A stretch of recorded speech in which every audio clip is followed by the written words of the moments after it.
દાહોદ જિલ્લા પંચાયતના ભાજપનો ભગવો લહેરાયો। પ્રમુખ તરીકે ગામાબેન મોહનિયા અને ઉપપ્રમુખ તરીકે વિજયસિંહ અમલિયાની વરણી। દાહોદ જિલ્લાના પંચાયત પ્રમુખ અને ઉપપ્રમુખ પદની ચૂંટણીમાં ભારે રસાકસી વચ્ચે ભાજપે બહુમતીના જોડે સત્તા કબજે કરી હતી।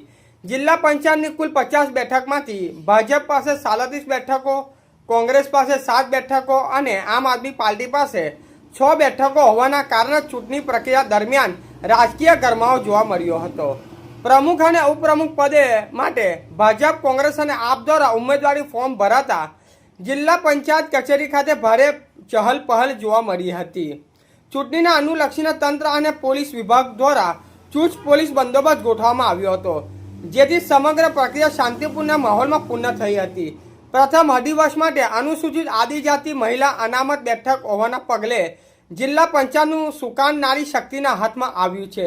ભાજપ તરફથી ધાનપુર તાલુકાની સજોઈ બેઠકના ગમાબેન મોહનિયા જિલ્લા પંચાયત પ્રમુખ તરીકે વરણી કરવામાં આવી છે, જ્યારે ઉપપ્રમુખ તરીકે વિજયસિંહ અમલિયારની પસંદગી કરવામાં આવી હતી।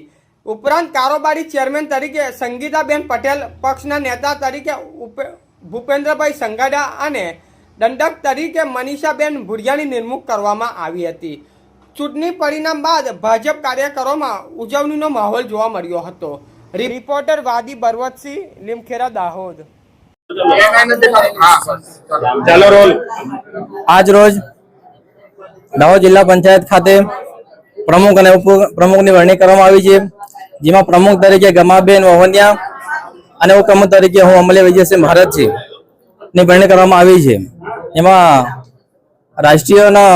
આપણે રાજ્યના તમામ હોદ્દેદારો, પ્રદેશના હોદ્દેદારો, જિલ્લાના હોદ્દેદારો, તાલુકાના હોદ્દેદારોનો આભાર વ્યક્ત કરું છું। સાથે સાથે આગામી સમયમાં દાહોદ જિલ્લો જે પ્રગતિ પર ચાલી રહ્યો છે અને આગળ કરીને વધારીશું એ માટે અમે સ્ટ્રેટેજી ગોઠવીશું। 2047 સુધીમાં આપણો દેશ વિકસિત બને એ માટેના તમામ પ્રયત્ન કરીશું। ભારત માતા કી જય।